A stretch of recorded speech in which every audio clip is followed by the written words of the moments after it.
So here we have the BMW 118i automatic on a 19 plate. I'm going to start off by showing you around the outside of the car, and then we'll hop in and run through some controls on the inside. But from the outside, you can see it's a 5-door car with alloy wheels and tinted windows. Let's start off inside the boot and then work our way around the rest of the car from there. So as we approach the back of the car, you'll see we have reversing sensors, plenty of boot space as well, along with that 60/40 split folding rear seat, should you wish to increase that space even further. Just briefly before we climb in, I think it's well worth seeing the interior from this exterior point of view. There's plenty to run through on the dashboard, so let's hop in and we'll do that right now. Okay, now that we're inside the car, we're going to start with the dials. On the left-hand side, we have the speedometer and fuel gauge, and on the right-hand side, the rev counter. In the middle at the bottom, you can see the total miles of this car. They are 4,388. You can change the information displayed above that by pressing a button on the end of the indicator stalk. If you wish to, you can, for example, have a digital readout for the speedometer, as you can see. If we back out to the steering wheel, on the left-hand side, we have speed limiter and cruise control, and on the right-hand side, stereo controls and phone controls, including voice activation for the phone. So you can hit that button just there, ask it to dial anyone in your contacts list, and it will do that for you without you having to take your phone from your bag or pocket.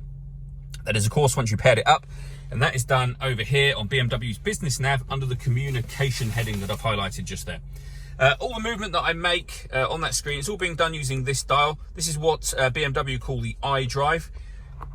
So you can operate everything from here. So your music, firstly, you can see we have DAB, FM and AM radio, a CD player. You can stream music wirelessly via Bluetooth audio as well. And we have a USB input. You can go back a page and highlight communication, which, as I said before, is where you'll pair your phone under manage mobile devices. And we've got satellite navigation as well. There's a full video showing exactly how this works on both our website and on our YouTube channel as well. Working our way down from that, we have the CD player and the main volume for the stereo. We then have the air conditioning. So you can determine what direction you'd like the air to be distributed in. The fan speed up and of course down from here. You can determine the temperature. When you're happy with those settings, that button there turns the air conditioning on and of course off again.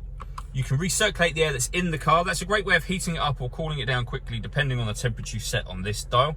We've also got heated driver and passenger seats, both with 3 different heat settings each.